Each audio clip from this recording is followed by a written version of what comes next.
It's Carlton Crush Day, Carlton Crush Harvest Festival out here in Carlton at the Lower Park. Oregon Grapevine Media is here, Oregon Grapevine Radio, and we are loving every second of being out here today. With me from Gypsy Dancer Winery is none only than the Gypsy Dancer herself, Christine. Hello. Do you dance? I like to dance, but that's not my profession or anything. I know what your profession is. You make an amazing wine. Tell us about what inspired Gypsy Dancer. Well, I started this brand in 2002 with my late husband, Gary Andrus. And Gary had incredible success in the wine industry, having started a winery in California in the Napa Valley in the 70s called Pine Ridge Winery. And then coming to Oregon in the 80s and starting Archery Summit, the first winery to put caves in and use gravity flow and charge $100 a bottle here in Oregon. You're welcome. And when I met him, he just felt like he didn't make wine anymore. He just managed managers, so we started Gypsy Dancer. And we were married, and he proposed to me on our first date. Wow. And you said yes. Well, I said I'd be engaged to him. He must have been quite an amazing guy. Yeah, he really was. Anyway, we were dancing when he proposed, and there's a really beautiful story to that. And anyway, that's the Gypsy. We'll have to discover that later on down the road. Tell us about what you're pouring today here at the Harvest Festival, Carlton Crush. Well, I'm just a one-trick pony, and I just make Pinot Noir. That's all I do. I have a rosé of Pinot Noir this year, which is exciting. It is a totally dry Pinot Noir rosé, made in the French style, saignée, so it's not pressed. It's actually siphoned and fermented. And I also have two Pinot Noirs, a 2013 vintage Pinot Noir and a 2014. They're from the same vineyard in Amity, and so it really demonstrates vintage. So, what has made rosé so just extraordinarily explosive in popularity the last few years?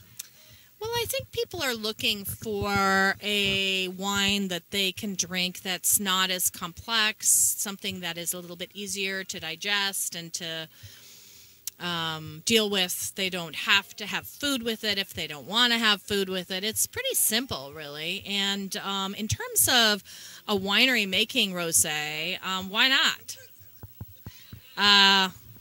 You definitely make money on it, and it is an easy proposition. You don't have to barrel it. It's released earlier. Sure. What are your impressions of Carlton Crush? I know you've been involved in this organization for a while now.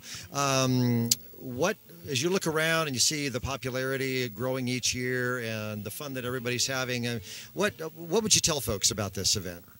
Well, really, it's a celebration of harvest. It's a celebration of abundance and everything that is happening in this valley. It's so exciting to see, particularly for me, the wine industry grow in this valley, and to see a celebration of that very narrow space of time during the year where we harvest the product that we've been working towards the whole year. So we spent a year trying to get to this moment, and we are there. And this has been a good year in the sense that you haven't had a lot of extraordinarily hot weather or cold weather. Would you say it's been a real healthy type of environment for the grapes this year? Sure. It has been hot. It's been pretty hot. I mean, there is no doubt about global warming and climate change. But it has been a good year. Harvest is a little bit early this year, maybe about 2 weeks before our normal harvest. It's going to be a great year. Yeah, a lot of fruit. Do we find you out in the vineyards tasting the grapes? Do you get down in the trenches to that level? Sure. I contract for grapes, so I work with growers. I have relationships with these people, and they grow the grapes according to my specifications. And one of the ways that transpires is by going out and looking at the vines and tasting the grapes and, monitoring the sugar levels and all of those things. So it's kind of like when you've got a painter and he's painting a beautiful picture. I've always wondered, how do they know when it's done? How do they know when that last stroke of the brush is the final stroke? How do you know when a grape is just perfect? Well, there's a lot of indicators that has to do with some technical things about the development of the seeds inside, and of course we measure the sweetness of the grapes in a measurement called Brix, B-R-I-X, and when you reach a certain Brix, then it's time to pick the grapes. Physiological development of the plant is also important. I'm looking for that because I do whole cluster fermentation, so hanging the fruit longer is more important for me than a sweet grape. Okay, well, there you go. So now the only step left in this is for people to come down and try your wine and take home a bottle or two, yeah? Indeed. Come on down. Okay.